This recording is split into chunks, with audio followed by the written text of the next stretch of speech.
he's going to keep getting away with it. And the more you keep getting away with the same thing, the more it stretches the viewer's ability to believe it. See, I'm stretching something. We're stretching it.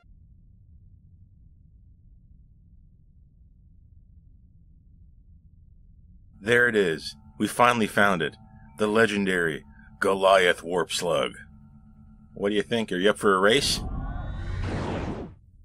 Sir, it just left at warp 9.998. Welcome to the 7th episode of Star Trek Starfleet Academy Season 1. And yeah, we're over halfway through, well on our way to the end. What do we got, 3 left? I'm getting ready to call it. I'm getting ready to say this is kind of just a boring season. I don't think it's as monstrously terrible as some would make it out, but I also don't think it's, particularly great. In fact, it's kind of boring. If I had to sum up this season so far, it could change by the end. If I had to sum it up, I would just say boring. Not a lot going on. But hey, I actually don't think this show is for me. Isn't that what they always say? It's not for you. Maybe they were right. I don't know. It says Star Trek. I'll blindly watch it. Don't worry. Anyway, this is Cosine. Yeah, not cosine as in sine, cosine, tan. This is Cosine with a Z and a K at the beginning. Cosine. And that's the Kionian word for best man. Wink, wink. Is this episode about marriage?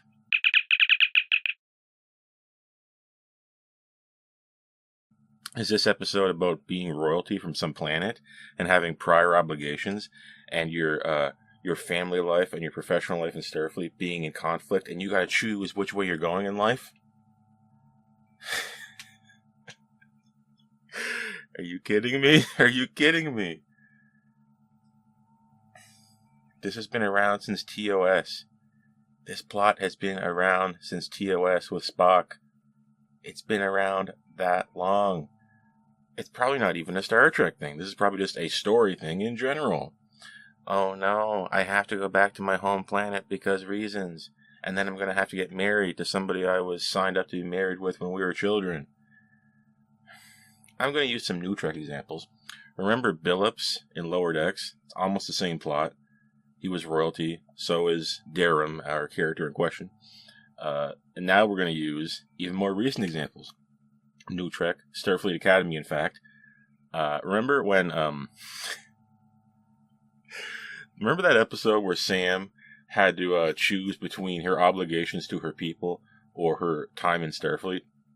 Remember the hologram people, and they say, like, you have to do X, Y, and Z, blah, blah, blah, and then she goes her own way, and there's a conflict. Remember that? It's back!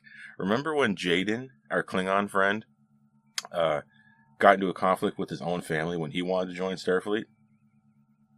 It's back. Those plot elements are back. I'm starting to look back at Caleb Mears' backstory with fondness. The one where you lose your mom and then begrudgingly join Starfleet in an effort to find her. That's starting to look mighty interesting right now because this is our third family professional conflict character. 3 out of our characters are kind of like this. Plot-wise, I'm just going to give you the basic blow-by-blow, but don't worry, there's not much to it. Apparently, there's a galactic meteor storm coming. Meteor shower. Galactic. I don't know what it means either. But it plays a part in the beginning and at the end. Don't worry, we do get to see it. Whatever a galactic meteor shower is, I don't know. But it's something to do in the background with this episode, and we're going on vacation. One of us is going to Ibiza. Actually, I've always pronounced it Ibiza. It's some kind of island or something like that on Earth. Apparently, it's some kind of vacation destination. And Kyle, that character from the War College, and Jade and Kraag are supposed to be going there. But when somebody says they're going to do something and they're going to be involved in the episode, it's going to go wildly wrong because this is All Worlds Day. All of our students on the U.S.S. Athena basically are obliged to go with placement families on Earth, I suppose. They're all exchange students. I guess they kind of are technically if you're from another planet, but it is kind of odd that we're just spreading these people around everywhere and hoping they come back and hoping nothing goes wrong with different species, and they're students. They're not officers, right? They're students. And it's been my experience with these students so far that they're kind of like high schoolers.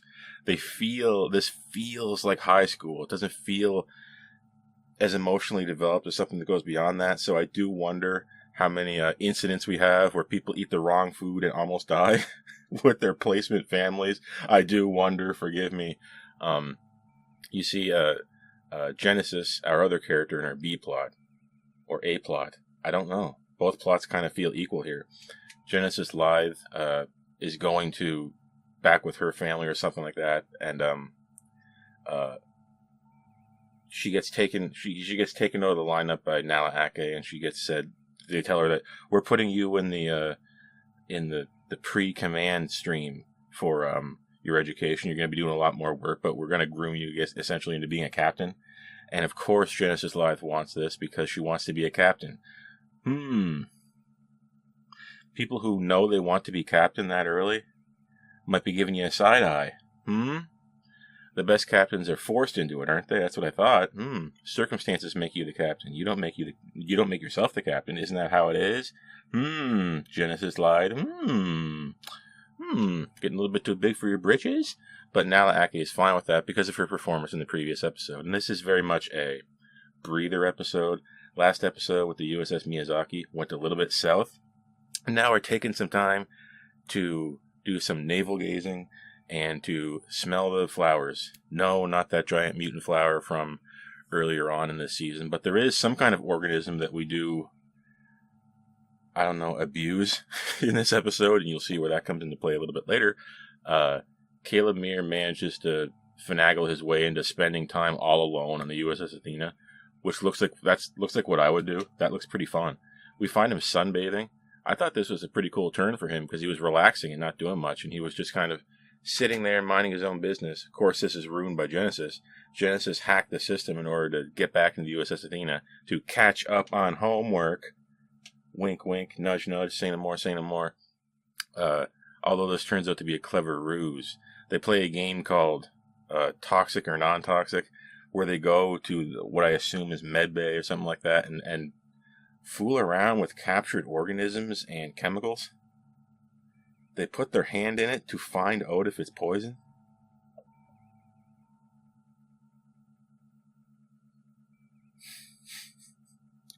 I'm starting to not enjoy the fact that Caleb can hack anything. I'm starting to not enjoy that because this is kind of becoming a tool to do anything and go anywhere on the ship, no matter how dangerous it is. And of course, because he's a main character and can't get kicked off, he's going to keep getting away with it. And the more you keep getting away with the same thing, the more it stretches the viewer's ability to believe it. See, I'm stretching something. We're stretching it. And we're stretching it pretty thin here because a warp slug escapes from one of these jars. A warp-capable slug that's about this big. Remember how we took that endangered plant and modified it to grow exponentially fast and probably got people hurt in the worst episode, Vitus Reflux? Now we're playing with a live animal. It's flying around in the USS Athena. We have to freeze it with some kind of phaser weapon. We almost get caught by Reno. The whole thing is just kind of pathetic and beggars belief. But I know we're getting away with it. Don't worry. We're getting away with it. We're getting away with it. Don't worry. We'll be fine. We'll be fine. 200 hours menial labor. No problem with that, right? That's what engineering is anyway. Menial labor, except that these characters, I would suspect, are both trying to be in command. Why wouldn't you want to be in command? It's the cool one, right? They get to wear the cool color. Actually, they do get to wear red, but back in my day, they were wearing gold, baby. Or mustard. And this is ketchup. I don't need to explain that. Universal human terms for red and yellow.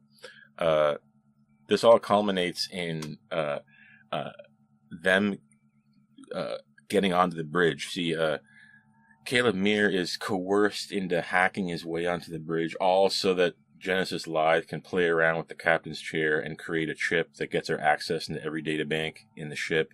Why? She needs to modify or alter her recommendations. They need to look over her application to Starfleet in order to get her into the pre-command training program. And you knew that when she was going to get caught, it was not going to be that bad. You knew that what she did, and that you know beforehand, the thing she was trying to edit to make herself not look as bad was not going to be that bad. It was going to be something to the variation of, well, she's too perfect. You know, she's too much of a perfectionist. She's hard on herself. You knew that that's what it was going to be, because it couldn't be something terrible like she killed someone. Like, right? You knew it wasn't going to be that. And what it came down to at the end of the episode, skipping ahead here, because their plots are kind of not really connected, other than thematically. Call this B or A, or whatever kind of plot you want to call it. I don't know. It doesn't really matter. But I do like a good A plot, B plot setup that we've been lacking so far in Starfleet Academy. Nahla Ake catches them both. Caleb Meir is aiding and abetting this nonsense, although he did kind of get tricked into it. And it turns out, as I said before, that when Genesis is revealing the truth of the situation, after they get caught by Reno initially, when she's revealing the truth of the situation to Nahla Ake, it works out that her application had other people of note in the Starfleet milieu, I guess, saying that she was fear is a big part of her personality or something. She doesn't feel like she belongs where she is. You don't feel like you belong where you are. Imposter syndrome, I guess. Wow, big whoop. Big whoop. That's just wonderful. So we were going to risk it all to alter such a tiny little thing that was going to go fine.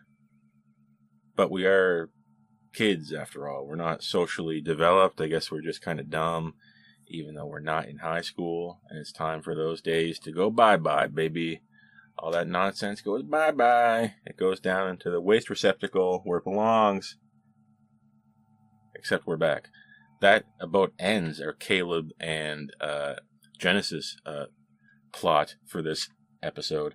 Very interesting, wasn't it? But what is our other plot? Cosine. What was going on with that? What was going on with Darem and Jaelynn and the boys and the friends and the guys, you know? Darem Reymi gets abducted by his own people. You see, the Kionians have like a point-to-point single-entry wormhole device. Portable. Whoa, guys. Whoa. You guys don't have your own Starfleet? Why do you gotta be here, Darem? Do you got your own spaceships? That's what I was thinking. Does everything have to be Starfleet? Wouldn't it be cool if we just met other fleets around? Even after the burn. Maybe some of them would have a different way to enter warp without dilithium. Maybe they got, Romulan black hole drives. Like a tachyon sail. Makes you think. Really gets you wondering. But, back on topic, Jaelynn happens to see this go on, and I was saying, Jaelynn, follow him. You gotta go into that wormhole. He just got abducted. And Jaelynn does go into the wormhole, and he ends up on Kionia. Or the moon of Kionia. I'm not sure. I thought this was like a water place, but the moon looks pretty dry to me, and yes, they are all in their human form. Remember back in episode 1, we found out the Kionians could transform to like a blue mode to do some kind of other extravehicular activities more easily. It works out that now, because we couldn't afford to have everyone turn blue, we're on a dry moon for marriage or something like that. I can't remember if it's expressly for marriage or not, but the point of the matter is, Darem is getting married, and it turns out that something bad happened with his parents or her parents, and they decide to expedite the process, right? So now, that sealing, as they call it, or marriage, is now in opposition to Darem's time in Starfleet. And I guess I'll give it a little bit of credit where credit is due. They do manage to turn it on its head a little bit. Like, it turns out that Darem is actually fully willing to go along with the marriage. It seems like he honestly loves this Kyra person. The person he was arranged with for a long time, and the marriage is finally happening now. It seems like they actually loved each other, which is cool. Like, usually they don't love each other, and it's like, blah, blah, blah, blah, I have to put myself first. Like, what's more important in my life? Or this fake love. Well, it seems like the love was real. So I'll give it points there. You did something a little different. And fish out of water, Jaelynn Kraag, now has to be his best man at this marriage because he discovers Darem in the process of being in the middle of being abducted, and in a moment of desperation, Darem tries to explain his presence as being he's my cosine. He's my cosine. This is like a sitcom, which is not generally a bad thing. You can have situation comedy. You can have fish out of water. You can have drama in that way. That can also be kind of lighthearted and taking a break from the nature of the last episode with the U.S.S. Miyazaki. Very exciting, very dangerous, very scary. Now we're back to, like I said, navel gazing, looking around, talking about her feelings. At least we're on an alien planet. Like I said, I'm giving credit where credit is due. You think this is going to go one way, and it kind of goes that way, but in a way that you didn't really expect. Actually, it's kind of odd. It's not super satisfying, but it thematically makes sense in a way that I had to kind of think about a little bit. And it wasn't really just handed to me on the silver platter, as if I was at that marriage. Because Jaelynn and Darem, they get into a fight. You wanted this time in Starfleet. Now you can't do it. So isn't it simple? Jaelynn has the more pragmatic approach to this, which I like. And Darem is more or less saying, I need to actually do right by my people. And I was thinking, good. That's pretty cool. Like, I don't usually see that. You want to do right by your people, you know what? And I said, that's kind of cool, Like, maybe he can come back to Starfleet later. Maybe he can, after he's the king, he can work out a way that he can do Starfleet 1 year on, 1 year off. I don't know. Get thinking. Get creative. But the marriage goes off, seemingly without a hitch. I guess they're married. And Jaelynn delivers a fantastic speech, I must say. This is good. Earlier on in this show, we saw that Jaelynn Kraag couldn't speak publicly. He couldn't do it. He had talking problems. And we saw him fix it. Yes, we need to see characters be bad and then get better. We can't have our characters be perfect from the beginning, which is all too common. And they realized their only problem was that their only problem later on is that they realized that they didn't know that they were already perfect. Real problems in life don't really work like that. And it was great to see Jaelynn get over it. It was a little bit inspiring. It was the first time I ever felt that watching Starfleet Academy. The episode is not great, but credit where it's due. I thought the way they handled it was a little bit different than what you would have expected. They do get married. Thank you, Jaelynn. Thank you, Darem. However, Kyra, now I guess Darem's wife, picks up a kind of undertone to this speech. She realizes that actually what Darem wants is Starfleet, not the royal life. And she initiates the, what I don't know what you call it, abdication of his rule. And she is going to have to rule alone. Right? So we're making history, I guess, in a way, but also giving Darem what he wants with Starfleet. And I thought it was kind of cute how it worked out. It was a little bit more satisfying than I was going to guess it was going to be because we did it a little bit different.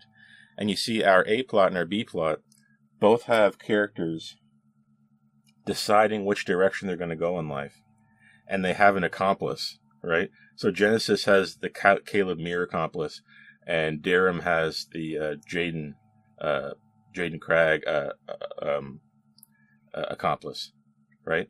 And they both kind of learn through one way or the other how to tell the truth about what they really want and tell the truth about who they really are. You see, Genesis reveals that in a roundabout way, she has a problem in her own self. And so some of these things are her fault. And Darem realizes the same thing, right? Darem is not royalty. Darem is the idiot that people don't like on the U.S.S. Athena. And they kind of come around to this, especially when they meet Kyle and Jaelynn again at the end. And Darem fits right back like a glove into his old life of being the people that, the person that people love to hate. And I thought they came out of this smelling a little bit better than they used to. I was going to say smelling like a rose, but that's a little bit too affectionate for this episode. This episode cosine ultimately was, I think, intended to be just a break. We're just taking a break from the last episode, and sometimes it's okay to not really do anything. Sometimes it's good to stop and smell the roses. However, we only have, remember, 10 episodes in a season. So if you aren't moving it, people are going to get very bored, and they're going to get very worried that nothing is going to happen in this season, and that's not without merit. We've had New Trek seasons go by before with not really much happening. This one has good themes. It's there. Self-discovery, finding out where you want to go in life, and telling the truth, and how you get a friend involved, and how you grow closer to them. It also has Terima recovering on Beta Z, and Caleb not being able to figure out how to send her a message. We see him at the beginning delete this message he was writing to her. I knew he was going to delete it before he sent it. I knew he was going to delete it, because we do that in Star Trek. They're writing something, they feel bad, they delete it. Remember, people, if you haven't heard from someone in a while, sometimes they do want to talk to you, and they just can't do it. Terima and Caleb have a special relationship, more so than being in a physical relationship. She was inside of his mind and saw his past and saw secret details that he did not want to share.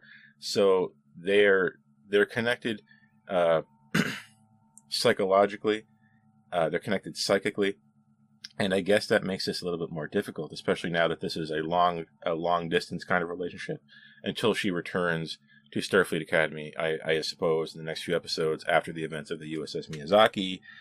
That was the previous episode. I know I keep bringing it up, but it has a big effect on this episode.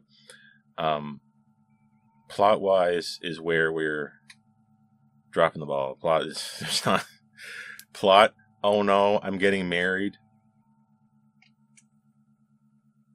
Oh no, my family wants this, but I want this.